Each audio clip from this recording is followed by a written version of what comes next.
Hi, everybody. This is Randy, And this is Adriana. and we're here for another episode of K Talk. And this month, we're going to be talking about a cultural festival in Korea, South Korea. It's Yeongdong-ho, which is also known as the Lotus Lantern Festival, which is celebrated in April. Yes, April, early May. Yes. It was originally a celebration of, it started as a celebration of Buddha's birthday and has become sort of this larger cultural festival. Yeah, that it has become really international. That's one of the things that I noticed on several of the pages that I was looking at information was that they stressed that this was more an international event, that they wanted cultures from everywhere to kind of come and enjoy this lantern festival, come make lanterns, make wishes, participate in activities, and basically watch this gorgeous parade. Which they haven't unfortunately had since 2020 because of the pandemic. From what I saw, they were going to have it this year, but seeing that we've got a little bit of a resurgence, we're not 100% sure that the parade is actually still going to happen. And this is obviously a nighttime parade, so just imagine it, nighttime. You've got these gorgeous floats coming with these beautiful exotic lanterns, like huge dragons, just all kinds of things. And it's really a large scale event. It's not just one day. It's, like we said, almost like a month-long celebration. And there's so many events that happened and so many people involved. It's just fantastic. And as we were talking about, this was introduced or induced, right? Induced is the right word? It's according to the research that we did, it was inscribed as UNESCO's, it was added to a list of intangible cultural heritage of humanity. So it's UNESCO's intangible cultural heritage of humanity. It's also part of Korea's national intangible cultural heritage list. So it's a big deal. Exactly. Yeah, I mean, not every event and not every art piece or even landmark is ever added to the UNESCO Heritage Foundation, but to have an event added is a big deal. So, that's why we wanted to bring this up, and we wanted to do a craft with you. So the biggest part of the Lantern Festival is either buying or making lanterns. And today we're going to show you a craft on how to make your own Lotus lantern. So I made this sample like a week ago. And so it's basically like building an onion, and this is made from paper. It's basically copy paper, so you can use copy paper that you have at home. We try to use materials that are easily accessible to you. So I also am using kind of a mason jar just to keep everything together. But if you are a kid or a teen, make sure that you have permission to use one of these because it is a breakable item. So we don't want you to, cut yourself. So be careful. The project itself is fairly simple. The materials that you need are fairly simple. It's just time consuming to put it together. It was very time consuming to, I actually used one of the cutters that we have here at Studio 300 to cut the petals out. So I just basically have one design. And it's just like a leaf. It just looks like a leaf. But I cut them in different sizes because as the petals go down, they get bigger. So a lotus flower is it opens up almost like an onion, like I said. And the petals do grow in size as you get to the outer edges. And then they have some really big green leaves. So I just cut the same pattern in different sizes from small all the way up to the big petals. And then I used basically watercolor to hand paint these. So that's probably what took the longest. And then I just let them dry. So I just have them stacked by size. And then I'm going to be using these little like 1/2 inch, 5-inch long strips of paper to kind of build a little cage, a little circular cage along my mason jar, and that just gives me more of a circular shape so that I could adhere the petals to. Other than that, it's just basically a lot of gluing. So a lot of cutting and gluing. This takes a long time, but it does make a very pretty little lantern. So if you want to do something like this at home, it's definitely doable. The worst part is going to be the cutting. You can cut the same shape over and over and over, and you can use scissors, but it is going to take forever. Or you can come down to Studio 300 if you have your Fountaindale library card and you've completed orientation and the machine training, and you can cut these. It took me probably like 3 hours to cut. That wasn't too bad. And I was a little trial and error, so it's probably a little shorter than that. And if they wanted to save time, they could use, like, instead of using white paper and using watercolor, you could use pink paper or whatever color paper they wanted to. I just really wanted to imitate I'm a perfectionist, unfortunately. It sucks. So I even was like, oh, let me get a little bit of the, like, veining and stuff. But it's tough. You know, I was surprised. I was really surprised of how well the copy paper took watercolor. I thought it was going to fall apart. You know, being that copy paper is not made to hold watercolor, but it did really well. And I used a watercolor ink, which is not the same as, like, you know, your standard, like, brick watercolor. And the reason I used it was because it's already in liquid form and it was easier to work with, but a little went a very, very, very long way. So yeah, and it gives you lots of variation. That's why I chose watercolor. So we're going to get started. Randy and I are going to kind of switch on and off. And so, like, during this part, I'm going to speed up. I'm going to talk about what I'm doing. But then when we get to a lot of the gluing, I'm going to speed it up and get to the next section. And I'll stop and pause and explain things a little bit here and there. But this section is going to be sped up. So do you think that you'd ever want to go and see the Lotus Lantern Festival? Oh, absolutely. Just seeing some of the images online of the parade itself. Yeah. It was beautiful. And I know you said you're going to share some of the links with information about the actual festival itself. So I would recommend checking it out. And if they do end up, I don't know if they have footage of the parade from... They do. So I was gonna mention that. So I'm going to, in the description, share links to the sites that, like the Korean government site, the UNESCO site, and just the Lotus Lantern Festival site. They do have past festival footage, and a couple of the organizations that are working these events are actually going to have online events. So they'll have, like, live streaming on YouTube. So you definitely can join in this year, because although they have been planning to do a lot of things in person, including the parade, they have still planned to do a lot of online events as well. So there's a chance for you to enjoy this festival, enjoy some of the activities, see some of the cultural, because they have, like, cultural dances and performances and things like that.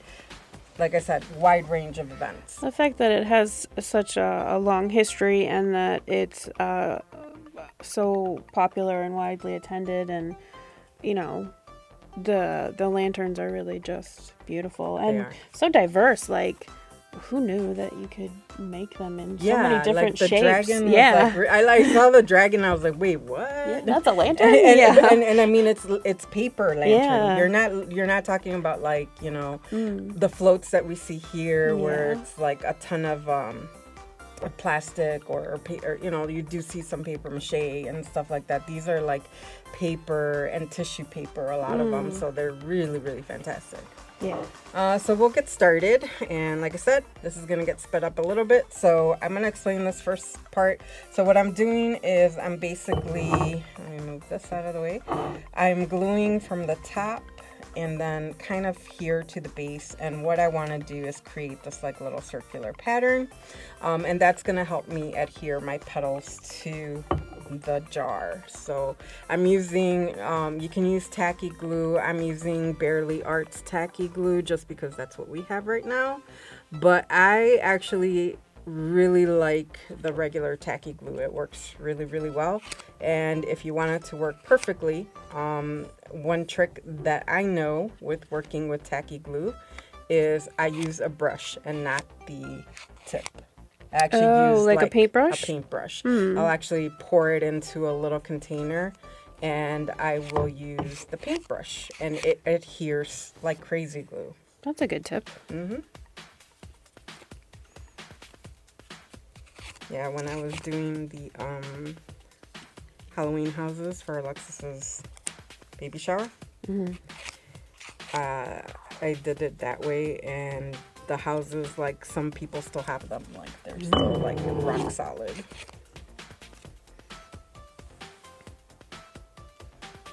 Actually, I should probably... Are these all the same size on this sheet, or...? No, there are some various sizes. Okay. Do you know about how many you would need? No idea. Okay.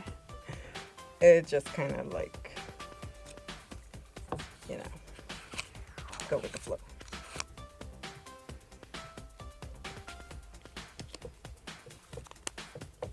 Good thing about tacky glue is it dries fairly fast.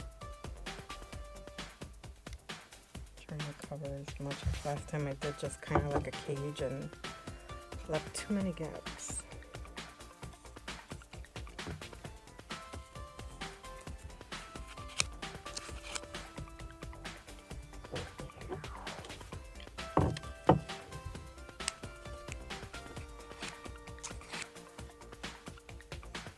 So I will have you do one part right now.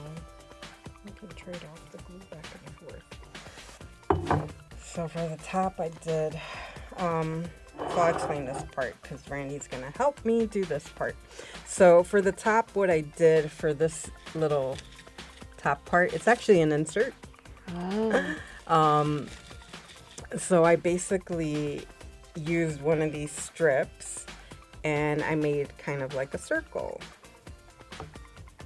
And then I adhered my petals to the inside.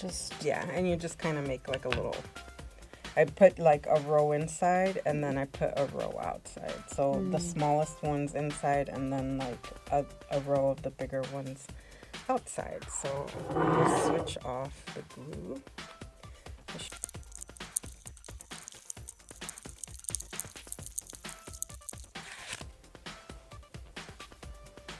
Alright, so here we have our little kind of bowl shape or kind of circular shape.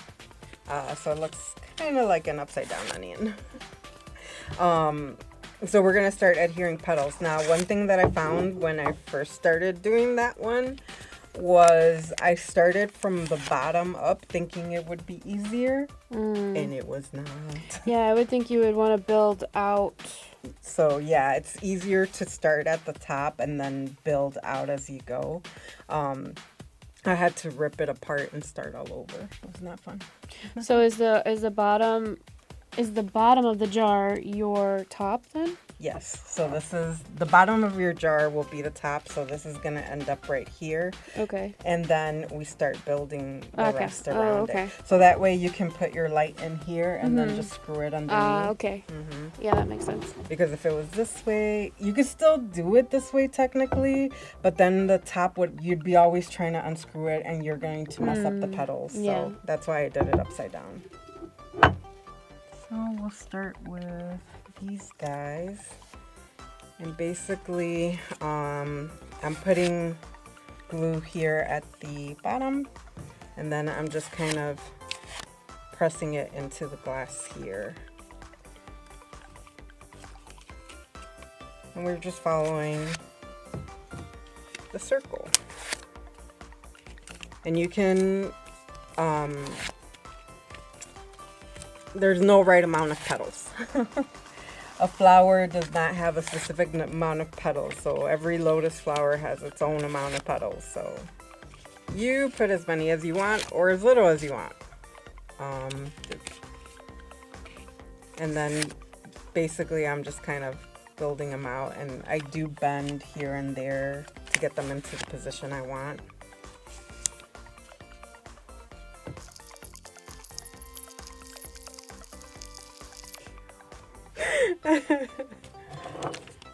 All right, so here we are. We have the top layer done. As you can see, there's a lot of petals. At the top, there's a lot of petals.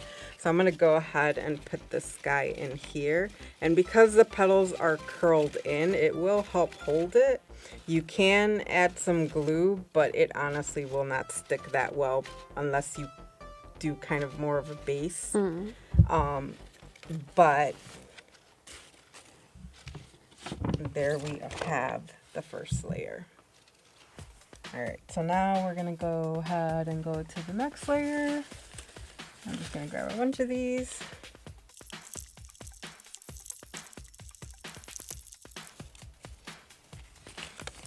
Now here, as you start getting to these sections where the gap between your paper strips is getting bigger, one of the things I recommend is to put enough glue so that you can kind of put your petal in the middle.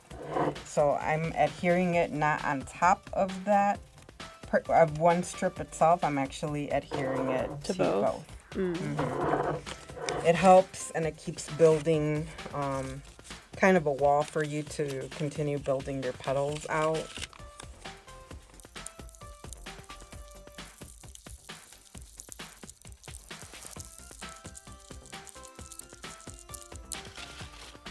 All right, so we have put on a big amount of layers of petals. Now, usually what I do at this point is I will let it dry. And then what I do, because it's very hard to layer these on top of each other when they're still wet.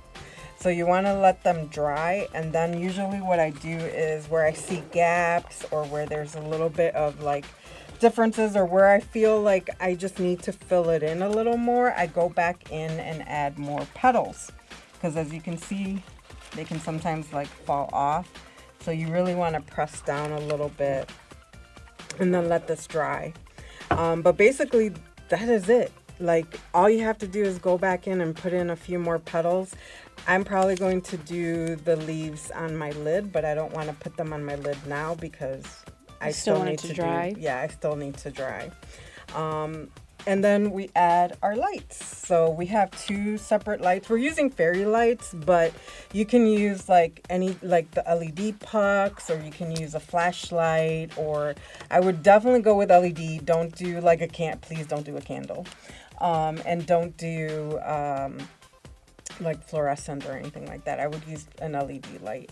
So you can use a flashlight, you can use a fairy light, you can use string lights, whatever. Let's go with the colorful one this time.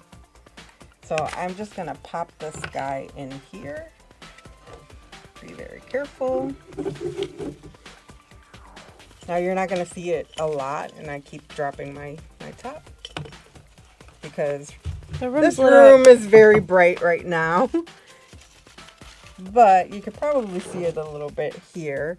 And usually in a dark room you can see it, and it glows really pretty. It does, it glows really pretty. But this is our finished, kind of finished lantern for the Lotus Lantern Festival. Again, this is a very, very, very fun celebration. There's so many events. There's so much to learn. It encompasses a lot of really great, thoughts and ideas, and people share from all over the world. So we encourage you to take a dive into learning a little bit about this festival, see some of the past events and some of especially the footage from the parade. From the parade. I couldn't think of the word. But definitely want to see a little bit of that footage. You'll really enjoy it. So I hope you guys enjoyed this project, and we will see you next time with more K Talk. Bye.